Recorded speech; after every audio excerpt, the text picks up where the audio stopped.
பெற்றோர்கள் தன்னுடைய பிள்ளைகளை தன்னை விட்டு பிரித்து வேறு ஊர்ல போட்டு அவன் எவ்வளவு கஷ்டப்பட்டாலும் சரி அவன் ஹாஃபிதாக வேண்டும். ஏன்? அவனுக்கும் நாளை மறுமையில் எனக்கும் அல்லாஹ் கண்ணியம் கொடுப்பான், சொர்க்கத்தை கொடுப்பான். அந்த எதிர்பார்ப்பு அந்த பெற்றோர்களுக்கு இருக்கும். யாருக்கு? யார் உண்மையான முஸ்லிம்களாக இருந்து மறுமையை எதிர்பார்த்து கொண்டிருக்கிறார்கள் அவர்களுக்கு. உலகத்தில் காசு சம்பாதிக்கக்கூடியவர்களுக்கு அல்ல, உலகத்தில் இந்த காசை எதிர்பார்க்கக்கூடியவர்களுக்கு அல்ல, அல்லாஹை நம்பி அல்லாஹை சார்ந்து அல்லாஹுக்காக வாழக்கூடிய அந்த இறையறியார்களுக்கு தான் அந்த சிந்தனையில் நம்பிக்கை வரும். நாம் நம்முடைய பிள்ளைகளை உருவாக்கவில்லையே, இதற்கு என்ன பதில்? அல்லாஹுக்காக நம்முடைய பிள்ளைகளை உருவாக்க வேண்டும்.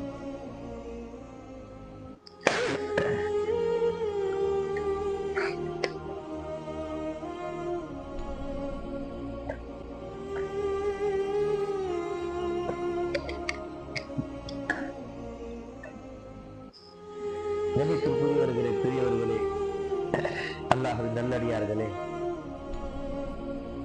சிறிது நேரம் யோசித்து பாருங்கள். நாம் இருக்கின்ற காலம், சூழ்நிலை, இந்த சமூகம், இந்த நிலைமை, நமக்கு கிடைத்த வாய்ப்பு, பாக்கியம், இதெல்லாம் அல்லாஹ்வுடைய ஒரு அருட்கொடை. அல்லாஹ் நமக்கு கொடுத்த பாக்கியம் மிகப்பெரிய ஒரு அருட்கொடை. அந்த காலகட்டத்தில் குர்ஆன் புத்தகம் வடிவத்தில் இல்லை. சஹாபாக்கள் தோள்களிலும் மரக்கட்டைகளிலும் அப்படிதான் இருந்து குர்ஆனை பாதுகாத்தார்கள். ஒரு காலத்தில் தான் ஒரு புத்தகமாக வந்தது. அந்த புத்தகம் நமக்கு இவ்வளவு எளிதாக இப்ப போனில் வந்துவிட்டது. அந்த போன்ல கூட நம்ம குர்ஆனை படிக்கலாம்ல. ஆனா நாம் படிக்கின்றோமா? குர்ஆனை தேடுறது கிடையாது, குர்ஆனை படிக்கிறது கிடையாது, குர்ஆனை ஆய்வு செய்வது கிடையாது, குர்ஆனுடைய அர்த்தத்தை புரிவது கிடையாது.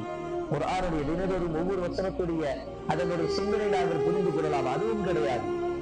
இன்னைக்கு இருக்கக்கூடிய எத்தனை முஸ்லிம்களுடைய கூகுள் ஹிஸ்டரி எடுத்து பாருங்க.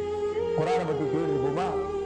ஏதாவது பாட்டு, ஏதாவது படம், ஏதாவது ஒரு செய்தி, ஏதாவது ஒரு நியூஸ், ஏதாவது தேவையில்லாமல், சில அவசியம் இல்லாமல், சில கேவலமான, சில மானக்கேடான விஷயங்களை தான் தேடி கொண்டிருப்போம்.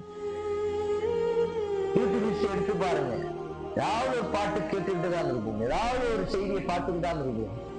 குர்ஆனை கேட்கின்றோமா? குர்ஆனை பற்றி நம்முடைய ஆர்வம் இருக்கிறதா? அதன் பற்றி அதன் பக்கம் நம்மளுடைய ஈர்ப்பு எவ்வளவு இருக்கிறது? தொழுகையில் ஒரு முறை ஒரு நேரம் இமாம் வரவில்லை என்று சொன்னால் எத்தனை முஸ்லிம்கள்